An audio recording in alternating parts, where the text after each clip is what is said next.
Welcome back to another episode of ஹலால் or ஹராம். Perfumes use பண்ணுறது.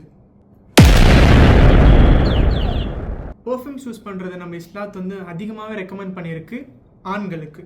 பெண்கள் வெளியில் போகிறப்போ வந்து பர்ஃப்யூம்ஸ் யூஸ் பண்ணுறது இட்ஸ் நாட் பர்மிசபிள். பட் ஆண்கள் you can wear perfumes and it's actually recommended to wear perfumes. கிராண்டாக ட்ரெஸ் பண்ணுறது இது வந்து கொஞ்சம் கேர்ஃபுல்லாக தான் நம்ம யோசிச்சாகணும். நீங்கள் நல்ல துணி உடுத்துறீங்கன்றது வந்து உங்களோட இன்டென்ஷன் நல்ல விதமாக தான் இருக்கணும். நீங்கள் என்றைக்குமே அதை ஷோ ஆஃப்காக உடுத்தக்கூடாது.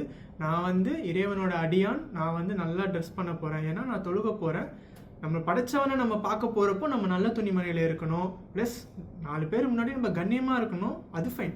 பட் வந்து ஷோ ஆஃப் பண்ணுற விதமாக பிராண்டட் தான் நான் போடுவேன் அப்படின்னு சொல்லி ஃப்ளெக்ஸ் பண்ணுற விதத்தில் வந்து நீங்கள் ட்ரெஸ் பண்ணுறது இட்ஸ் நாட் ரெக்கமெண்டட். எந்த எல்லை வந்து ஃப்ளெக்ஸு மாடஸ்டி நடுவில் வருதுன்ற உங்களோட தாட்ஸை கமெண்டில் சொல்லுங்கள்.